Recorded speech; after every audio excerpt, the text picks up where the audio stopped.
কবি সুকুমার রায়।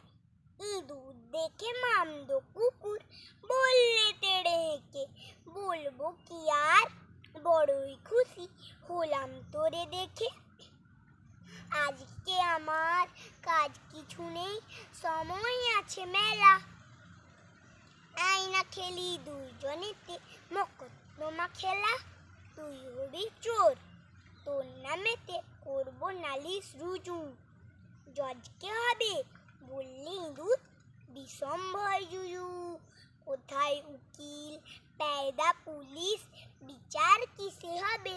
মামদো বলে তাও জানিস নে, শোন বলে দিতে হবে। আমিও হব উকিল হাকিম, আমিও হব জুরি, কান ধরে তোর বলবো বেটা ফের করেছিস চুরি। শটাং দিব ফাঁসির হুকুম, অমনি একেবারে বুঝবি তখন চোর বাছা ধন বিচার বলে কারে। নমস্কার।